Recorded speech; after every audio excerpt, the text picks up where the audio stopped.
Hello everyone, welcome back to my YouTube channel. So आज हम एक बहुत ही इंपॉर्टेंट होम्योपैथिक मेडिसिन को डिस्कस करने वाले हैं, विच इज़ कोस्टिकम। और कोस्टिकम जो है वो प्रैक्टिस में भी और एग्जामिनेशन पॉइंट ऑफ व्यू से भी दोनों से ही बहुत इंपॉर्टेंट रोल प्ले करती है, स्टूडेंट्स के लिए भी एंड होम्योपैथिक फिजिशियन के लिए भी। तो हम इसके जो मेंटल एंड फिजिकल जनरल्स हैं दोनों को ही बहुत अच्छे से डिस्कस करेंगे। So let's start with introduction. इसका कॉमन नेम है टिंक्टूरा एक्रिस या सिनेकाली।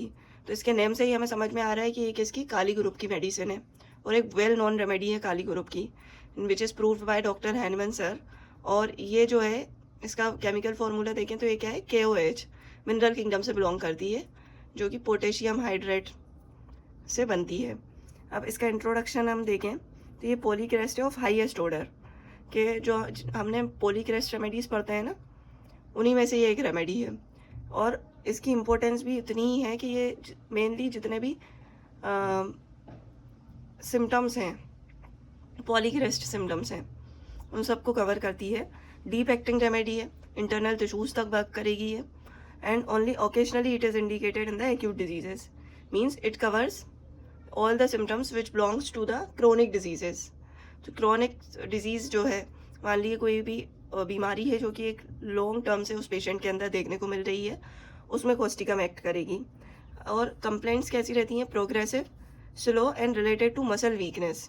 मसल्स वीकनेस से रिलेटेड कंप्लेंट्स हमें देखने को मिलेंगी इसमें, जिसमें कि मेन कंप्लेंट जो है वो पैरालिसिस होती है, स्टिफनेस ऑफ मसल्स में be seen, tremors in many cases. तो ये कंप्लेंट्स जो है हमें कोस्टिकम के पेशेंट्स में देखने को मिलेंगी। ये हमने इसका इंट्रो को डिस्कस किया। अभी आगे जब हम इसकी पैथोजेनेसिस है, इसके स्फीयर ऑफ एक्शन सब डिस्कस करेंगे, तो हमें देखने को मिलेगा कि वो कंप्लेंट्स क्या है मसल्स से रिलेटेड।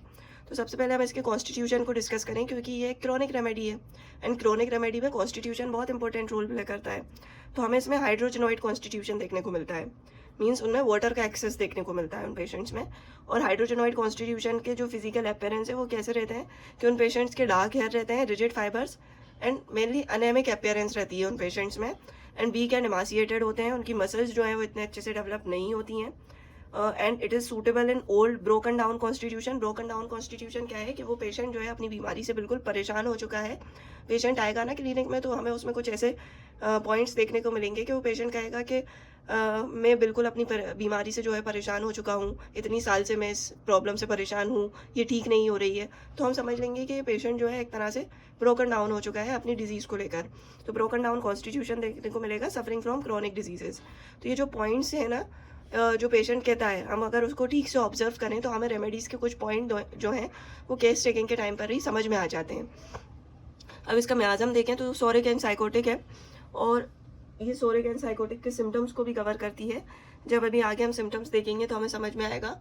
और अगर इसको हम म्याज़म के बेसिस पर दें तो ये सारी मतलब जितनी भी इस रेमेडीज़ को कवर करने वाली डिजीज़ेज़ हैं, क्रोनिक डिजीज़ेज़, उन सब में एक्ट करेगी और बहुत अच्छा रिजल्ट देखने को मिलता है।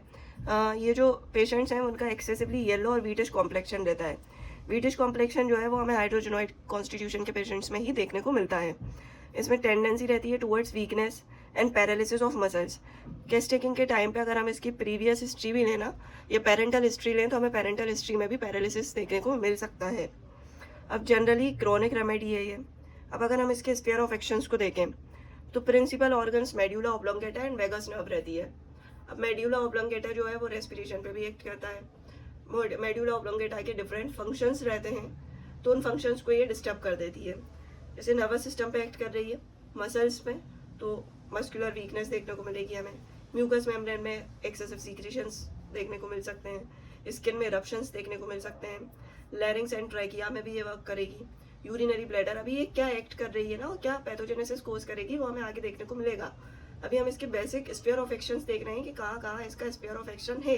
फ्लेक्सर टेंडन्स पे है मसल्स के साथ साथ, and specially right side of the body पे है। मतलब ये एक पॉइंट और हमें देखने को मिलेगा कि ये एक राइट साइडेड रेमेडी है। एंड फीमेल रिप्रोडक्टिव सिस्टम पे इसका बहुत अच्छा एक्शन देखने को मिलता है। अभी आगे हम इसकी पैथोजेनेसिस को डिस्कस करें तो इसकी पैथोजेनेसिस क्या है कि general physiological action of this drug is paralysis. कि जनरल फिजियोलॉजिकल एक्शन क्या देखने को मिल रहा है हमें, पैरालिसिस ही देखने को मिल रहा है, कि जिसमें पल्स स्लो हो जाएगी, लो टेम्परेचर रहेगा एंड जनरल पैरालिटिक वीकनेस जो है बॉडी में देखने को मिलेगी। अब पैरालिसिस ऑफ डिफरेंट पार्ट्स हमें देखने को मिल सकता है, लाइक पैरालिसिस अगर वोकल कॉर्ड का हुआ है तो क्या होगा, लॉस ऑफ वॉइस हो जाएगी। पैरालिसिस ऑफ यूरिनरी ब्लैडर हुआ है, यूरिनरी ब्लैडर भी एक मस्कुलर ऑर्गन है ना, तो क्या होगा, रिटेंशन ऑफ यूरिन होगा, इनकंटिनेंस ऑफ यूरिन होगा, यूरिन पास आउट करने में प्रॉब्लम होगी उस पेशेंट को। कॉन्ट्रैक्शन ऑफ मसल देखने को मिलेगा तो स्टिफनेस कोज हो जाएगी। अगर कॉन्ट्रैक्शन टेंडेंस में हुआ है तो सोरनेस देखने को मिलेगी। अगर किस होलो ऑर्गन्स में क्या है, म्यूकस मेम्ब्रेन में, और जहाँ पे ये म्यूकस मेम्ब्रेन पे एक्ट करेगी तो हमें क्या देखने को मिलेगा, irritation and irritant action work करेगी, एज अ इरिटेंट वर्क करेगी विथ इंक्रीज्ड सीक्रीशंस कैसे होंगे उसके, म्यूकस मेम्ब्रेन के इंक्रीज हो जाएंगे, विच विल कॉज प्रॉब्लम्स। अब हम इसके गाइडिंग सिम्टम्स को डिस्कस करें तो गाइडिंग सिम्टम्स में फर्स्ट सिम्टम हमें देखने को मिलेगा rawness and soreness. Rawness and soreness वो क्या है, मस्कुलर वीकनेस की वजह से all over the body, specially in throat with aphonia. Throat में अगर मस्कुलर रोनेस होगी तो एफोनिया होगा, लॉस ऑफ वॉइस होगी। स्कैल्प पे देखें तो स्कैल्प में भी मसल्स का एपोन्यूरोसिस हमें देखने को मिलता है, तो स्कैल्प में रोनेस एंड सोरनेस देखने को मिल सकती है। रेस्पिरेटरी ट्रैक्ट में ये एक्ट करती है, रेक्टम में, एनस में, यूरेथ्रा में, वजाइना एंड यूट्रस में, मेनली जो मस्कुलर ऑर्गन्स है वहाँ पर। अब एक और बहुत इंपॉर्टेंट सिम्टम है जो हमें इस रेमेडी में देखने को मिलता है, वो है पैरालिसिस तो है, लेकिन पैरालिसिस ऑफ सिंगल पार्ट, और इस पे वो भी स्पेशली राइट साइडेड, जो जैसे यूजली राइट साइडेड है तो ग्रेजुअल डिक्रीज होगी मस्कुलर पावर, कि मस्कुलर पावर धीरे धीरे कम होती गई, वो ऑर्गन जो है मस्कुलर ऑर्गन उसने एक्ट करना स्लो, उसका एक्शन जो है वो स्लो होता गया, और धीरे धीरे उसमें ट्विचिंग एंड जर्किंग होगी मसल्स की विथ, और इन द एंड हमें उस मसल का पैरालिसिस देखने को मिलेगा। जैसे वोकल कॉर्ड का हो सकता है तो लॉस ऑफ वॉइस देखने को मिलेगी, टंग में होगा तो टंग में सेंसेशंस नहीं, एंड टंग के एक्ट ना करने से जो जितने भी टंग के फंक्शंस हैं वो सब डिस्टर्ब हो जाएंगे। आईलिड्स से आई साइट इफेक्ट हो सकती है, फेस की मसल्स जो है वो वर्क करना बंद कर देंगी। एक्सट्रीमिटीज़ में हो सकता है कि मूवमेंट जो है वो लॉस हो जाए। ब्लैडर में इनकंटिनेंस ऑफ यूरिन होने लगेगा, एंड आफ्टर ये सब कब हो रहा है, specially after exposure of cold. अब इसमें जो स्किन है वो प्रोन रहती है इंटरटिगो, इंटरटिगो क्या होता है, स्कैल्ड्स हो जाते हैं स्किन में। And during dentition and convergence with eruptions of teeth, के टीथिंग के टाइम पर उन चिल्ड्रंस में हमें क्या देखने को मिलेगा, कन्वर्जेंस देखने को मिलेंगे। एंड इन पेशेंट्स में टेंडेंसी है टू फॉर्म वॉर्ड्स, वॉर्ड्स के लिए भी बहुत अच्छी रेमेडी है ये।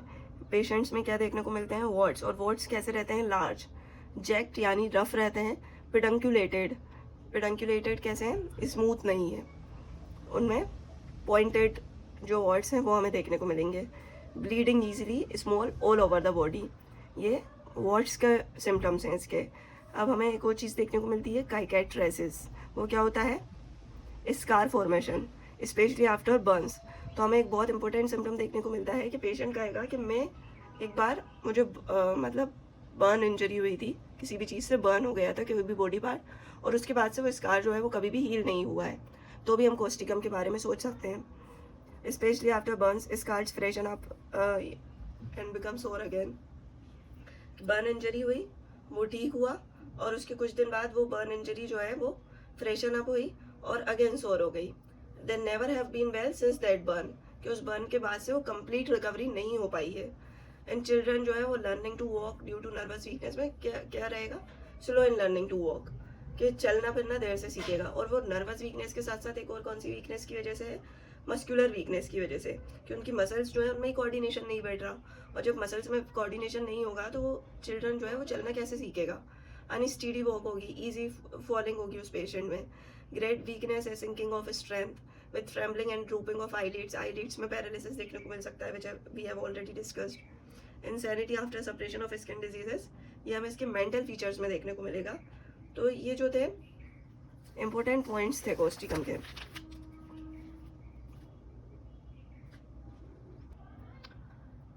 ये जो कोस्टिकम है ये एपिलेप्सी को भी क्योर करता है। Epilepsy is cured by this remedy when fit occurs during sleep and urine escapes involuntarily. उसकी एक कंडीशन है कि फिट्स कब हो, स्लीप, ड्यूरिंग स्लीप, वो पेशेंट सो रहा है और सोते सोते अचानक से उसे फिट्स होने लगे, जब वर्क करेगी। एंड यूरिन एस्केप्स इनवॉलंटरीली, कि यूरिन जो है वो ड्यूरिंग स्लीप इनवॉलंटरीली स्कैप हो रहा है, जब वर्क करेगी। या यूरिन इनवॉलंटरी कब स्कैप हो सकता है, ड्यूरिंग कफिंग, ड्यूरिंग स्नीजिंग और ब्लोइंग द नोज। अब कॉन्स्टिपेशन भी देखने को मिलता है हमें इसमें। कॉन्स्टिपेशन का एक रीज़न तो हो सकता है कि जो मस्कुलर वीकनेस है वो, कि पेरिस्टाल्सिस जो है वो डिस्टर्ब हो जाएगा due to muscular weakness. And जब पेरिस्टाल्सिस मूवमेंट होगा ही नहीं तो स्टूल पास आउट करने में तो प्रॉब्लम होगी, तो फ्रिक्वेंट इनफेक्चुअल डिज़ायर होगी, stool pass is better when person is standing, कि जब पर्सन स्टैंडिंग की कंडीशन में होगा जब उसे स्टूल पास करने की डिज़ायर होगी, है ना। हेमरोइड्स जो है वो भी देखने को मिलेंगे, वो टफ एंड शाइनिंग हेमरोइड्स रहेंगे। एन्यूरिसिस ऑफ चिल्ड्रन देखने को मिल सकता है, नॉक्टर्नल एन्यूरिसिस होगा कि नाइट में जो है यूरिन स्कैप हो जाता है चिल्ड्रन में।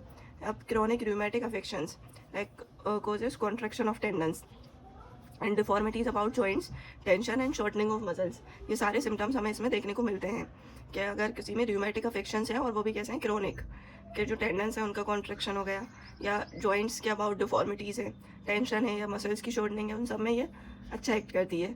रेस्टलेसनेस देखने को मिलती है उस पेशेंट में नाइट में, और वो पेशेंट जो है कंटिन्यूसली मूव करता है लेकिन उसे उस मूव करने से रिलीफ नहीं मिलता, क्योंकि प्रॉब्लम क्या है, प्रॉब्लम उसकी मसल्स में है, प्रॉब्लम उसके नर्वस सिस्टम में है। ये दोनों पॉइंट्स जो है इसके बहुत इंपॉर्टेंट हैं। ये कोस्टिकम में दो चीज़ें सबसे ज़्यादा इफेक्ट होती हैं, एक उसका nervous system and the second one is muscles. अब मेंसेस कैसे रहेंगे इन पेशेंट्स में, too early, too feeble and only during the day. During the day जो है वो उनका फ्लो होगा, and as soon as patient जो है वो बेड पर जाता है, पेशेंट जो है रेस्ट करता है लाइंग डाउन पोजीशन में, उसके मेंसेस जो है वो स्टॉप हो जाते हैं। एंड कफ कैसा होगा, रोनेस एंड सोरनेस के साथ चेस्ट में, क्यों, क्योंकि उसकी चेस्ट की मसल्स भी वीक हैं। विथ इनएबिलिटी टू एक्सपेक्टोरेट, वो पेशेंट को एक्सपेक्टोरेट करने में प्रॉब्लम होगी। Sputum must be swallowed and relieved by drinking cold water, cold water intake करने से रिलीफ मिलेगा उन पेशेंट्स में।